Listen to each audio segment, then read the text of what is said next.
Hello. Y'all can barely see myself. The sun is so bright right now at this angle. Good afternoon, everybody. It's another beautiful day here where I'm staying in Kigali, Rwanda.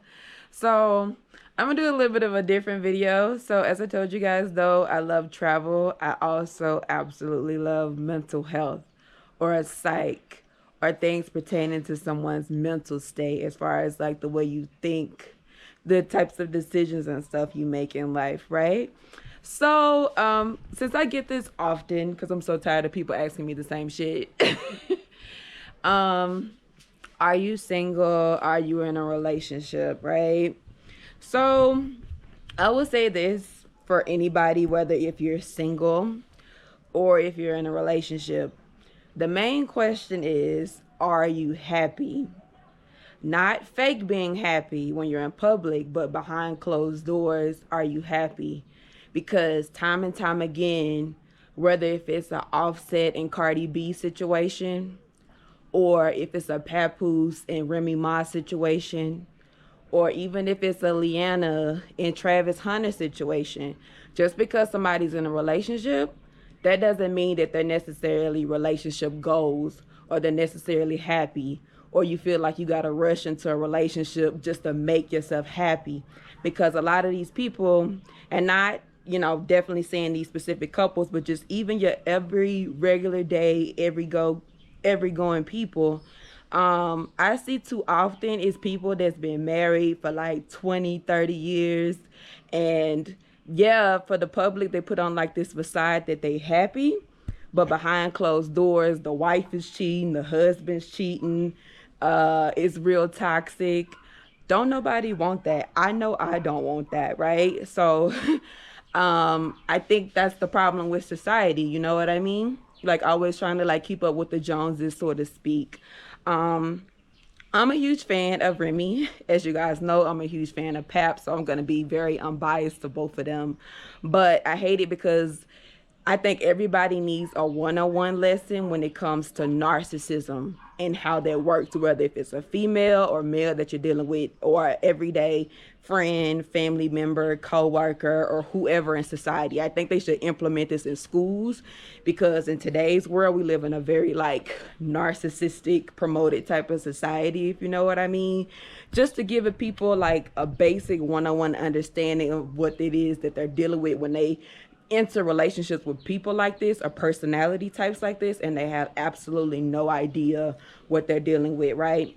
And just to let you guys know, money does not dictate whether if somebody could be a complete narcissist. It could range from like a homeless person or a person who has nothing to offer you, all the way up to like your mega rich or your corporate executives. It doesn't discriminate, right? So I think everybody just should take the time out just to do a basic one-on-one setting when it comes to narcissism, when it comes to triangulation between like this partner and that partner, just to get an idea of what it is you're dealing with. And another big term I want you guys just to kind of start delving deeper into is something called gaslighting, when whoever it is that you're dealing with makes you question like your self-worth, or question reality, or questioning pretty much your sanity in everyday life. So let me just give you guys a perfect example when it comes to this. So again, I love Ram and Pat, but I'm going to use them as an example. Not to say it could be some toxicity on both sides, because I've seen both of them after, supposedly the whole ordeal with Pap and Clarissa Shields, and then,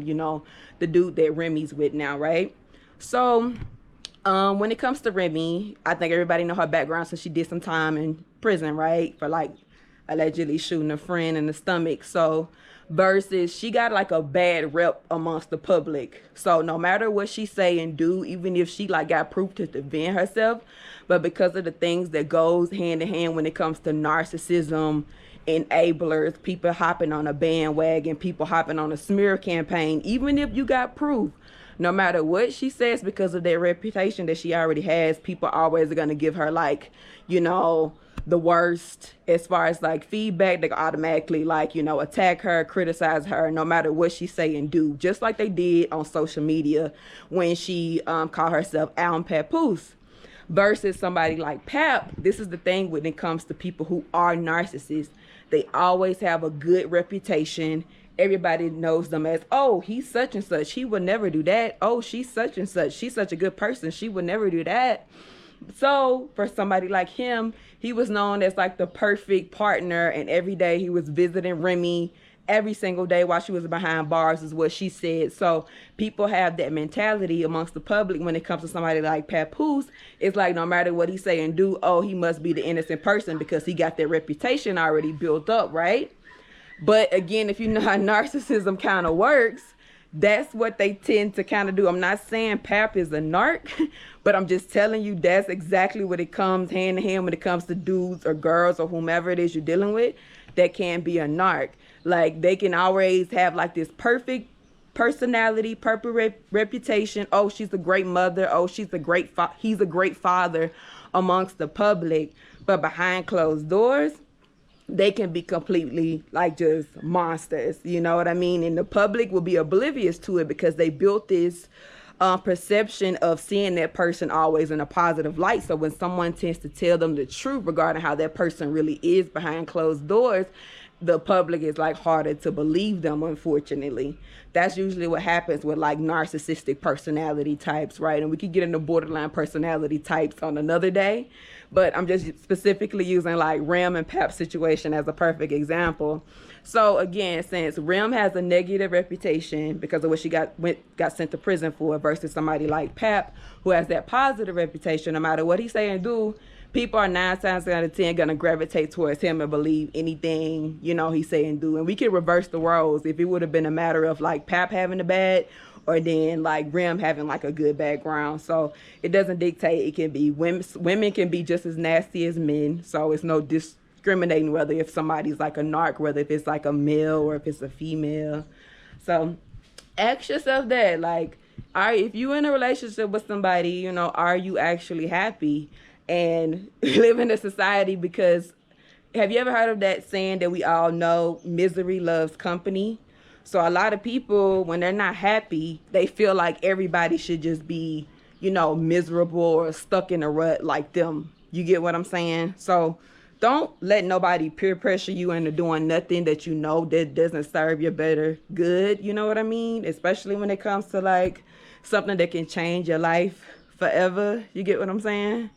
So also, I'm going to put in a little clip here from the whole Leanna and Travis Hunter situation as well. So Travis Hunter deactivated his Instagram after a viral video resurfaced of his current fiance, Leanna, twerking on another guy and her leaving heart eye emojis with the little dollar sign emoji under another well-known player's profile. She left these emojis under Anthony Edwards' post, as you can see below, and her twerking on another guy at a party. Mind you, she also talked about how Travis would drop her off inside some of these parties while he would wait outside in the car. So Travis comes across as a bright, young, genuine, really, really good person that definitely will be making it to the big leagues, right? I say that to say this. In his responses, I see why at times why he's concerned that, oh, people are just hating, people just don't want to see him be happy or be with somebody. But not everything is considered hating on you. A lot of people have a lot of love and admiration for you. So they just want to see the best for you. Just like anybody in general, including myself, when someone tells you the truth initially, you may be upset and you may not like it, but I promise it'll save you and help you in the long run. When someone shows you who they are when you first meet them, believe them the first time. Even though I know Travis stated that him and his current fiance have been together for 5 years, she's been making comments like this and continuing antics like this since y'all first met. She even said you weren't her type when y'all first met. Like that dollar sign eye emoji that she left. It appears that she wasn't interested in you until she learned you have potential to go to the NFL. The signs are there. I know a lot of our black women out here are saying in general that this isn't our fight. But give him some grace. It's not like he's out here bashing or disrespecting black women like other well-known NFL players of colors have done. Though I know as black women, we have seen this all too often when our prominent black athletes tend to go on and marry their preference and disrespect black women in the process of doing so. He hasn't done that, so give him some grace, right? Though we've seen this way too often, rest in peace to Kobe Bryant. We can take this all the way back to Vanessa and Kobe Bryant, for example, and how they met, and his black girlfriend before dating Vanessa Bryant, if y'all remember that as well, and how Vanessa's greedy, spicy Latina mom played a part in how she got with Kobe Bryant. And we see after Kobe Bryant passing, how Vanessa Bryant's own mom sued her for like $5 million, which is insane. How greedy can you be when it comes to money? Everybody's rooting for you and got your best interest at heart, Travis. What you tolerate also goes back to self-love and self-respect that you have within yourself. Okay, so I'm a big person on I give out what I receive. If you come at me correct or in a respectful manner, I'll give you that in return, right? If you come at me sideways or you come at me crazy, I'm going to give you that in return. But as we know, when people like this who do things like that, when you give them that energy back, they'll flip the script and make it seem like you're the problem or you're like the person who started the issue when it is them in reality, right? So let me also say this when it comes to like money, right? So I know like everybody, including like myself at one point in life, have been in a position to where they probably were like not in the best position, or, you know, they were kind of like, you know, needed help. But I'm the type of person, since I'm used to like where I grew up and where I come from, I'm the type of person that always figures things out myself. So I know a lot of people don't have that independent mentality and they real dependent on other people, which is not my problem. So don't make your problem my problem. But hey, if you got someone where you can depend on somebody, hey, that's good for you. But if you're a very like independent person, know how to think for yourself, know how to figure things out for yourself, and then kind of network with the right people who have like your best interest at heart, then hey, nothing wrong with that neither. Like everybody's different, right? So I don't get how so many people have a problem with that. I will say this too. Let me just give y'all an example.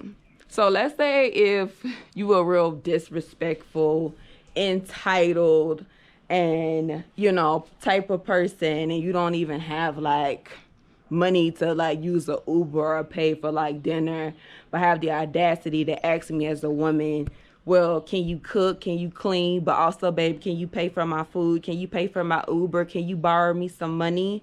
It's like you need a reality check for men who get down and who think like that. Like, not only you expecting somebody to clean and cook, but you have the audacity to feel like that they should pay for your food, and you don't even have money for like food or Uber or like basic things that are needed to get by in everyday life. So go do some soul searching and like check yourself before you try to ask a woman what they can and can't do when you can't even provide for yourself, right? And like I said on another comment, on the flip side, something that I definitely will never in my life like be with, just because somebody got money, again, remember I told you, usually with personality types, they always tend to like garnish some type of like means of control, right? When it comes to men like that. So not every dude that got money do this, we know that, but like it's too often where we're a guy, and let's say he got a lot of money, tends to be very narcissistic, controlling, and try to isolate you from everybody. So that's not happiness either. I damn sure don't want nothing like that neither, right? So let me just give y'all an example. When I was in Cape Town, and there was like this group of people, I guess, this gang that keeps like stalking my ass for, I don't know, the longest. And I was doing a wine tasting, right? And again, they were like pressuring the dude, I'm not gonna say his name, to kind of like join in on the BS that they've been perpetuating for the longest, trying to get them to like throw digs and stuff while I'm doing the wine tasting. Because people keep popping up wherever it is I go and think I don't know it. But let me tell you about the dude that they were trying to peer pressure into doing the same fake ass shit that they've been doing. He did not fold. He did not give in. He did not do none of that shit that they were trying to tell him to say and do just to try to get under my skin. And even when I sat down and he saw one of them was going to try to like sit by me, he was like, no, you come over here. You come sit over here. Those are the type of people that I build with. Those are the type of people that I can see are loyal. Those are the type of people that I can know without question that I actually trust versus people who I see are just like, you know, puppets. You get what I'm saying? So it's very simple. Do I trust you? Do I feel safe? Do you know how to protect? And can you provide the basics? It's that simple. So I ain't gonna usually make most of my content about no relationships, but I think I just should say that because so many people keep like trying to ask me the same thing over and over again wherever I go. So yeah, if y'all got questions, and leave comments too, because are you single? Are you in a relationship? Do you have advice if you older, if you younger as well? I'm just 29 years old, but again, I'm kind of an old soul because, again, I've seen so much since I was a kid, and I hung around a lot of people that were twice my age as a kid. So that's why I tend to like, you know, people are like, how is she able to do this, that, and the third? And where we from, we kind of used to that too. You know, we grew up a lot sooner than our age. So, but yeah, like, comment, subscribe, and stay tuned until next time.